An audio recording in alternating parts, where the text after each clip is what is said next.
किसी जगह आपको लगा हो भुट्टो तख्तादार से बच सकते थे? उन्होंने जनरल ज़ियाउल हक से ये कहा, अगर इलेक्शन पीएनए जीत जाए फिर आप मार्शल लॉ लगा देना। भुट्टो साहब ने कहा? हाँ जी। ये बात आपको जनरल ज़िया ने बताई? हाँ जी। कि अगर पीएनए जीत गई तो फिर मार्शल लॉ लगा दें, कोई हर्ज नहीं। कोई तो मुल्क की तबाही होगी ना, तो तबाही से रोकना मुल्क को। पहली तकरीर की पीएनए और पीएमए में कोई फर्क, अपने डेथ वारंट पे तो दस्तखत कर दिए। खुद नवाब नसरुल्लाह खान मुझसे कहने लगे इस मुल्क में मार्शल लॉ नहीं लग सकता। मैंने कहा क्यों? कहने लगे कि ज़ियाउल हक जो है ये हवालदार है, हवालदार, जर्नैल लगता ही नहीं है शक्ल से, ये फौजियों को इंस्पायर ही नहीं कर सकता। नवाबजादा साहब ने कहा मुझे मिसरीड कर गए सारा। आपको पता ही नहीं है ताकत क्या होती है, कुर्सी की इख्तियार क्या होता है। अगर 90 रोज में इलेक्शन हो जाते तो भुट्टो साहब एक मरतबा फिर मुल्क के वजीर आज़म बन जाते। उन्होंने जाके खुद जनरल ज़ियाउल हक से ये मुतालबा किया था कि आप इलेक्शन ना करवाएं वरना पीपल्स पार्टी जीत जाएगी।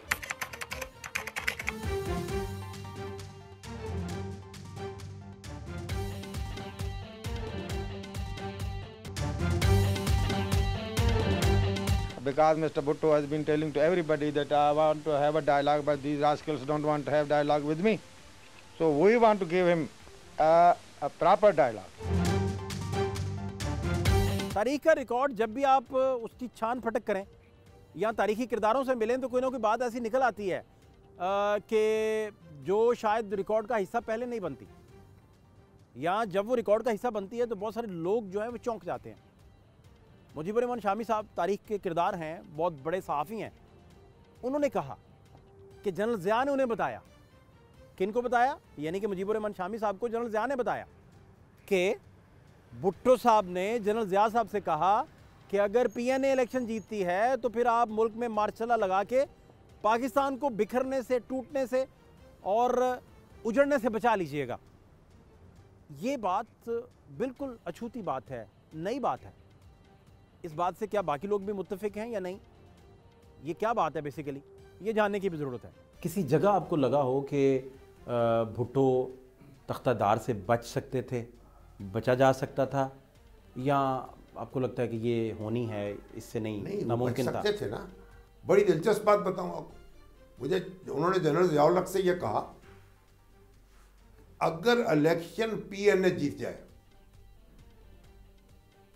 तो मुल्क तो तबाह हो जाएगा, फिर आप मार्शल लॉ लगा देना। भुट्टो साहब ने कहा? हाँ जी। ये बात आपको जनरल ज़िया ने बताई? हाँ जी।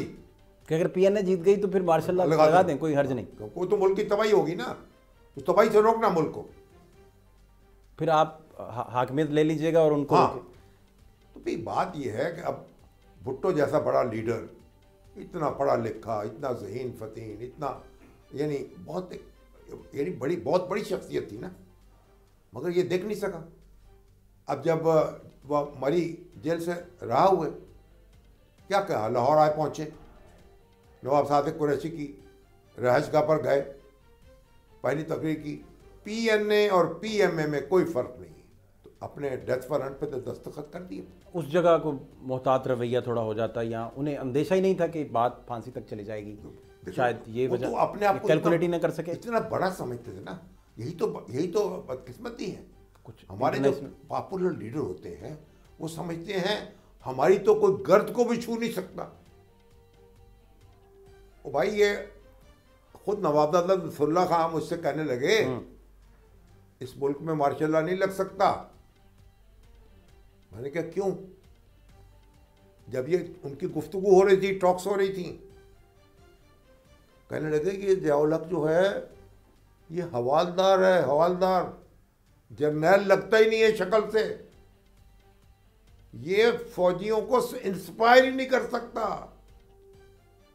नवाबजादा साहब ने कहा मुझे मिसरीड कर गए सारा। भाई आपको पता ही नहीं है ताकत क्या होती है, कुर्सी की इख्तियार क्या होता है।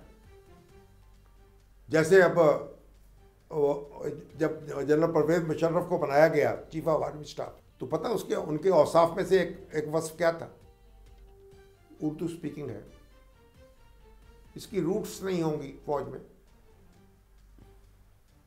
फौज में तो पंजाबी और पश्तून जो हैं वो भरे पड़े हैं ना, तो ये बेचारा जो है दबका दबकाया रहेगा। खुद मियाँ शरीफ साहब ने मुझसे ये कहा कि मुझे ये कहा गया, तो मैंने कहा ठीक है।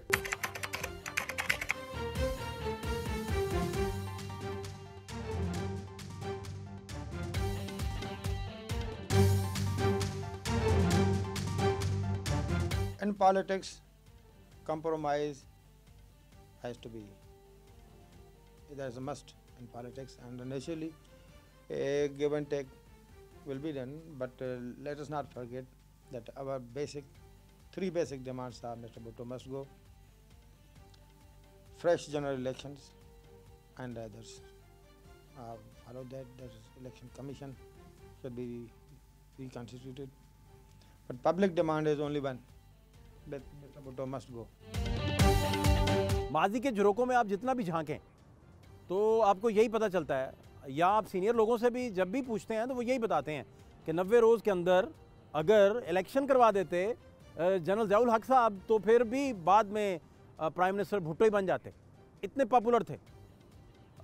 लेकिन पीएनए के अंदर से बहुत सारे लोग उन पर तारीख यही इल्ज़ाम लगाती है कि वो जनरल ज़िया के साथ मिले हुए थे और वो नहीं चाहते थे कि ये मुज़ाकरात कामयाब हों, और मुज़ाकरात कामयाब अगर हो भी जाएं तो जनरल ज़िया नहीं चाहते थे कि वो इक़्तिदार में भुट्टो को रहने दें। पीएनए के मुज़ाकरात के दौरान भी ना वो कॉमा, फुल स्टॉप और इस तरह की बातें की जाती थी कि भाई कॉमा किस तरह लगा, फुल स्टॉप किस तरह लगा, तो बार बार डिस्कशन होता था। फिर मुजीबर रहमान शामी साहब ने एक और बात का हवाला दिया, उन्होंने कहा कि भुट्टो साहब ने ज़ियाउल हक से कहा कि अगर पीएनए इलेक्शन जीत जाती है तो फिर आप मार्शल लॉ लगा देना, इनको मुल्क को बचा लेना, फिर आप मार्शल लॉ लगा देना।